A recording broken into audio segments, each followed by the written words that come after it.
Dear student, महत्वपूर्ण writer और महत्वपूर्ण ऑथर के फॉर्म में जो रूप में जो आपने एक सीरीज शुरू की है, उस सीरीज में आज हम अध्ययन करेंगे एक नए एज का, जिसका नाम है विक्टोरियन एज। इससे पहले हमने जो जिनके बारे में पढ़ा है वो फाउंडेशन एज के बारे में पढ़ा है, फिर न्योक्लासिकल एज के बारे में पढ़ा है और रोमांटिक एज के बारे में पढ़ा है। ये तीन एज के बारे में हमने जान लिया है और इन तीन एज के जो सबसे मशहूर राइटर थे, 4 थे, 6 थे, 2 थे, इनको हमने अध्ययन कर लिया है।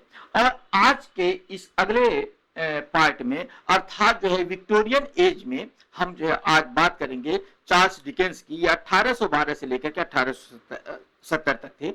विक्टोरियन युग में औद्योगिक विकास, विक्टोरियन एज या विक्टोरियन युग कहते किसको है, औद्योगिक विकास, नैतिक मूल्य और सामाजिक सुधारों को दर्शाया गया। देखिए, ये जब विक्टोरियन एज आती है, विक्टोरियन जो एज है इंग्लिश लिटरेचर में, इसके लिए कुछ चीजें मशहूर हैं। जैसे इसमें औद्योगिक विकास हुआ था। दूसरी चीज थी, इसमें समाज में बहुत ज्यादा सुधार हुआ था। बहुत से सामाजिक बातें हुई थी कि ये नहीं होना चाहिए, ये जो हो रहा है वो गलत हो रहा है।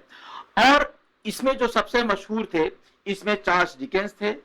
थॉमस हार्डी जैसे लेखकों ने समाज की समस्याओं को उजागर किया था कि समाज क्या है, समाज में किस तरह से रहते हैं, ये इस तरह की बात की गई थी। तो इसमें चार्ल्स डिकेंस जो आते हैं, ये कौन है, इनके बारे में जानिए कि सबसे पहले और सबसे इसके प्रोमिनेंट जो राइटर हैं वो चार्ल्स डिकेंस हैं। इनके बारे में देखिए, विक्टोरियन काल के सबसे बड़े और लोकप्रिय नावलिस्ट थे। इन्होंने औद्योगिक क्रांति, इंडस्ट्रियल रिवोल्यूशन के कारण लंदन की झुग्गी झोपड़ियों में रहने वाले गरीब बच्चों, अनाथों, मजदूरों की दयनीय स्थिति को अपने उपन्यासों का मुख्य विषय बनाया था। देखिए, बहुत इंपॉर्टेंट चीज थी कि जब इंडस्ट्रियलाइजेशन हुआ तो उसमें वर्कर चाहिए थे, काम करने वाले चाहिए थे, और काम करने के लिए उन्हें सस्ते मजदूर चाहिए थे। सस्ते मजदूर चाहिए थे तो अब उनसे काम लिया जाता था। और आज भी जहां इंडस्ट्री है वहां पे उनसे काम लिया जाता है, तो उनसे फुली टाइम काम लिया जाता है। और जब उनसे काम लिया जाता है तो अगर वो थोड़ा सा इधर उधर करते हैं, लापरवाही करते हैं, तो उनके साथ अन्याय होता था। आज भी अन्याय होता होगा, आप लोग बहुत जगह देखते होंगे। लेकिन आज का जो सिस्टम है वो हर जगह, पूरी दुनिया में आप चले जाइए तो जितने भी जो है विकासशील देश हैं या विकसित देश हैं, तो वहां पे आप जाइए तो आप देखेंगे कि उनका एक रूल है, नियम है, उस नियम के तहत उन्हें काम करना है, तो वो लोग काम करते हैं। तो पहले क्या होता था कि वो सारे रूल और नियम नहीं थे, तो उनके साथ अन्याय भी होता था। तो उन्हीं का उन्होंने वर्णन किया है कि ये लोग जो काम करते हैं, जो मेहनत से काम करते हैं, जो अच्छी अच्छी बिल्डिंगें बनाते हैं, वो कैसे घरों में रहते हैं, उनकी स्थिति क्या है, उनके बारे में वर्णन किया गया था। मजदूरों की क्या स्थिति है, उनका जीवन कैसा है, वो काम करते करते वो कभी कभी मौत के मुंह में समा जाते हैं, उनके बारे में भी वर्णन किया जाता था। तो ये इसी का वर्णन करते हैं। अगर हम इनकी लाइफ और जीवन के बारे में बात करते हैं तो डिकेंस का बचपन बेहद गरीबी में बीता। जब ये छोटे थे तो उनके पिता कर्ज न चुका पाने के कारण जेल चले गए थे। ये देखिए, ये उस जमाने की एक बात थी कि जब आप कर्ज ले लेते हैं तो कर्ज जब आप पे नहीं कर पाते हैं, आप यहाँ पे भी देखते होंगे कि जब कर्ज नहीं अदा हो पाता है तो पुलिस आती है, पकड़ के लेके चली जाती है। तो उसी तरीके से वो जेल चले गए थे। डिकेंस को अपनी पढ़ाई छोड़कर एक बूट ब्लैकिंग फैक्ट्री, जूते की पॉलिश बनाने वाली फैक्ट्री में काम करना पड़ा था। इसी दर्दनाक अनुभव ने उन्हें उनके सबसे महान किरदार रचने की प्रेरणा दे दी। देखिए, जब वो बूट पॉलिशिंग, जहां पे बूट को पॉलिश किया जाता था, बूट पर काले पेंट चढ़ाए जाते थे, वहीं पे ये काम करते थे। और केमिकल होता है, केमिकल से आदमी के सेहत पर बहुत बुरा प्रभाव पड़ता है।